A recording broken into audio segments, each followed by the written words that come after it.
Hello and welcome to 5-Minute Math. Today we are looking at the third grade concept of finding the area of a rectangle.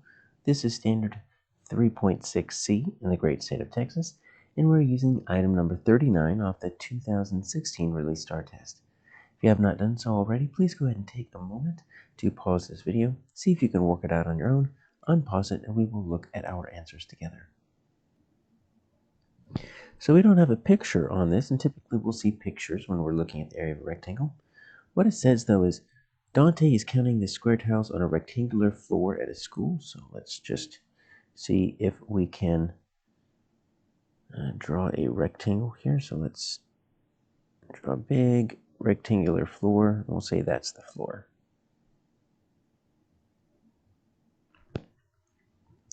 Each tile had an area of 1 square foot. So that's going to be important, because when we are looking at area, what we're doing is we're looking at little squares. We're going to overlap little squares on the space inside, because remember, area is the inside of a shape. It's the perimeter that's outside. So we're not looking at perimeter, though we could if we wanted to. But that's the outside. So we're looking for the area, which is the inside. We're going to put these little squares here. It says that each square has an area of 1 square foot. So on the floor, there were 9 rows of tiles and 36 tiles. So here's what we have. We had 9 rows. So if we wanted to we could try to make these rows. And they might not be even, but we can at least use them for counting. So we're going to have 9 rows here once I finish this next. Let's just count to make sure. 1, 2, 3, 4, 5, 6, 7, 8. So good. I've got my 9 rows of tiles, and there are 36 tiles in each row. Well, if I really, really wanted to, I could draw lines to make 36 little columns, but that would be a little bit crazy. So we are going to have to work a little bit smarter, because drawing 9 rows is a bit weird, and you see this row down here at the bottom is not even right here. What if we did this? Rather than simply drawing 36 tiles in each, let's just put the number 36. All I need to know is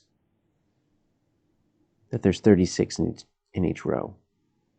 If I do that, if I can imagine that I'm laying over 36 tiles, well, what we can do here is we can just say there are 9 sets of 36. So there's 2 different ways we can solve that.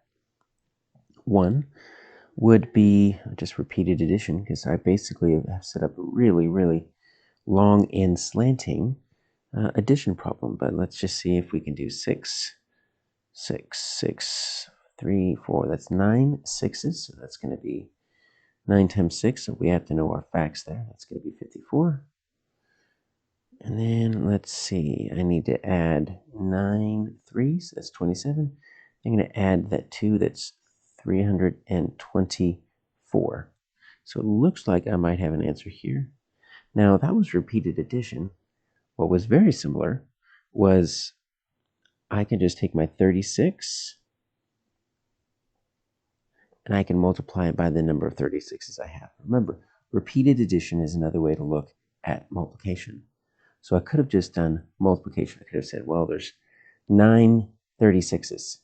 So I just want to multiply them, and you're going to get the same answer. 9 times 6 is 54. And you're going to notice it's basically what I did. I even carried the same number up here. That's going to be 27. That's going to be 32. And it just looks 2 different ways. So it looks like that's going to be my answer. Now, let me show you a trick. The answer is C, 324 square feet. And so it can look like this. Square feet. Sometimes it's feet with that little 2. That also means square feet.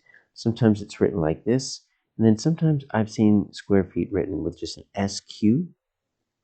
And then feet is also abbreviated. Either works. Guess what, guys? You could, rather than drawing anything, you can just take your 2 numbers and multiply. Because what we did was 9 times 6. You just take your rows and your columns, your rows and numbers in each row, and multiply. And you'll get your area.